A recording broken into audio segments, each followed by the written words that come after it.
നമസ്കാരം, ഋഷിഭക്തം ചാനലിലേക്ക് ഏവർക്കും ഹൃദ്യമായ സ്വാഗതം. ഏതാനും ദിവസങ്ങളായിട്ട് നാം കൊല്ലവർഷം 1200 ആണ്ട് ഓരോ നക്ഷത്രക്കാർക്കും എങ്ങനെയുണ്ടാകും എന്നുള്ള വീഡിയോ ആണ് ചെയ്തു വരുന്നത്. മകയിരം വരെയുള്ള നക്ഷത്രക്കാരുടെ ഫലങ്ങൾ പറഞ്ഞു കഴിഞ്ഞു. ഇനി നമുക്ക് തിരുവാതിര നക്ഷത്രക്കാരുടെ ഫലത്തെ പറയാം. തിരുവാതിര നക്ഷത്രക്കാർ രാഹുർ ദശയിലാണ് ജനിക്കുക. ഏകദേശം 10 വർഷം രാഹുർ ദശ ഉണ്ടാകുമെന്ന് ഒരു ഊഹത്തിൽ കണക്ക് കൂട്ടാം. അങ്ങനെ വരുമ്പോൾ ഏകദേശം 26 വയസ്സ് വരെ വ്യാഴദശയും 45 വയസ്സ് വരെ ശനിദശയും 62 വയസ്സ് വരെ ബുധദശയും 69 വയസ്സ് വരെ കേതുർ ദശയും 89 വരെ ശുക്രദശയുമായിരിക്കും. ഇതിൽ വ്യാഴം, ബുധൻ, ശുക്രൻ എന്നീ ഗ്രഹങ്ങളുടെ ദശാകാലങ്ങൾ അനുകൂല ദശാകാലങ്ങളാണ്. ശനിയുടെയും കേതുവിന്റെയും ഒക്കെ ദശാകാലമാണ് ഇപ്പോൾ നിങ്ങൾക്ക് നടക്കുന്നതെങ്കിൽ ദോഷഫലങ്ങൾക്ക് ആധിക്യം കൂടുതൽ ഉണ്ടാകാം. മറ്റ് ദശാകാലങ്ങളുള്ളവർക്ക് ഗുണഫലങ്ങൾ കൂടുതലായിട്ട് ലഭിക്കാം. മകര നക്ഷത്രക്കാർക്ക് 9ലാണ് ശനി. ശനിദശക്കാരും കേതുർ ദശക്കാരും അതുകൊണ്ട് തന്നെ സൂക്ഷിക്കേണ്ട സമയമാണ്.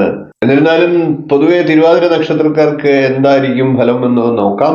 വർഷത്തിന്റെ ആദ്യ ഭാഗം തിരുവാതിര നക്ഷത്രക്കാരെ സംബന്ധിച്ച് അനുകൂലമാണ്. ധനപരമായിട്ട് പൊതുവെ വർഷം മുഴുവൻ അനുകൂലമായിരിക്കും. അതുകൊണ്ട് തന്നെ വർഷാദ്യം തന്നെ നല്ല കണക്കുകൂട്ടലോടുകൂടി സാമ്പത്തിക രംഗത്തെ കൈകാര്യം ചെയ്തു കഴിഞ്ഞാൽ വർഷം മുഴുവൻ അതിന്റെ ഗുണഫലങ്ങൾ ലഭിക്കുന്നതാണ്. സാങ്കേതിക തൊഴിലുകൾ ചെയ്യുന്നവർ, പത്രപ്രവർത്തന മേഖലയിൽ പ്രവർത്തിക്കുന്നവർ, സെയിൽസ് മേഖലയിൽ പ്രവർത്തിക്കുന്നവർ എന്നിവർക്കൊക്കെ തൊഴിലിൽ മെച്ചപ്പെട്ട അവസരങ്ങൾ വന്നു ചേരുന്നതാണ്.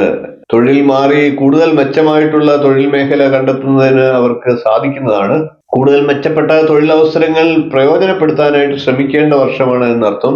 കഴിഞ്ഞ വർഷത്തെ അപേക്ഷിച്ച് ബിസിനസ്സുകാർക്കും ചെറുകിട കച്ചവടക്കാർക്കും ഒക്കെ കൂടുതൽ നല്ല അവസരങ്ങൾ, കൂടുതൽ പ്രയോജനകരമായിട്ടുള്ള സമയമാണ് എന്ന് പറയാം. വർഷത്തിന്റെ ആദ്യ പകുതിയേക്കാൾ അവസാന ഭാഗം വരുമ്പോഴത്തേനും കുറെ കൂടെ മെച്ചപ്പെട്ട നല്ല അനുഭവങ്ങൾ ലഭിക്കും എന്ന് പറയാം. സ്ത്രീകളായിട്ടുള്ള തിരുവാതിര നക്ഷത്രക്കാർക്കും കൂടുതൽ അനുകൂല സമയമാണ്. കലാരംഗത്തും അധ്യാപന രംഗത്തും ഒക്കെ പ്രവർത്തിക്കുന്നവർക്കും അവരുടെ പ്രവർത്തന മേഖലയിൽ വിജയത്തിലേക്ക് കുതിക്കുവാൻ കഴിയുന്നതാണ്. പുതിയ ശക്തിയും ഊർജവും ഒക്കെ പ്രവർത്തന മേഖലയിൽ തിരുവാതിര നക്ഷത്രക്കാർക്ക് ലഭിക്കുന്നതാണ്. എന്നിരുന്നാലും കഠിനാധ്വാനത്തോടുകൂടി നല്ല ഊർജ്ജസ്വലതയോടുകൂടി പ്രവർത്തനത്തെ മുന്നോട്ട് കൊണ്ടുപോയാൽ മെച്ചപ്പെട്ട അവസരങ്ങൾ വന്നു ചേരും. എന്നിരുന്നാലും പൊതുവെ അലച്ചിലും ബുദ്ധിമുട്ടുകളും ഒക്കെ ചിലപ്പോൾ വർദ്ധിച്ചേക്കാം. അതിന് തക്ക നേട്ടങ്ങളും ലഭിക്കാം. എല്ലാത്തിലും ഒരു മനസ്സുഖം പൊതുവെ ലഭിക്കുന്നതുമാണ്. തിരുവാതിര നക്ഷത്രക്കാരായിട്ടുള്ള മാതാപിതാക്കൾക്ക് അഭിമാനിക്കാൻ സാധിക്കുന്ന രീതിയിൽ അവരുടെ കുട്ടികൾ നല്ല പ്രകടനം കാഴ്ചവെക്കുന്നതാണ്. അങ്ങനെയുള്ള സന്ദർഭങ്ങളിൽ അവരെ അഭിനന്ദിച്ച് മനസ്സിന് ഉത്തേജനം കൊടുക്കുന്ന പക്ഷം അവർ കൂടുതൽ ഉയരങ്ങളിലേക്ക് എത്തും. ശനിദശ നടക്കുന്ന തിരുവാതിര നക്ഷത്രക്കാർ അയ്യപ്പസ്വാമിക്കും ഹനുമാൻ സ്വാമിക്കും ഒക്കെ വഴിപാടുകൾ നടത്തി ദോഷങ്ങളെ ഇല്ലാതാക്കുക.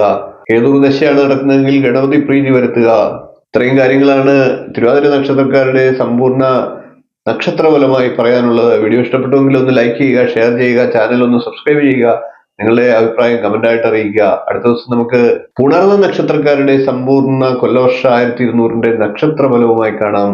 നന്ദി, നമസ്കാരം, ശുഭദിനം.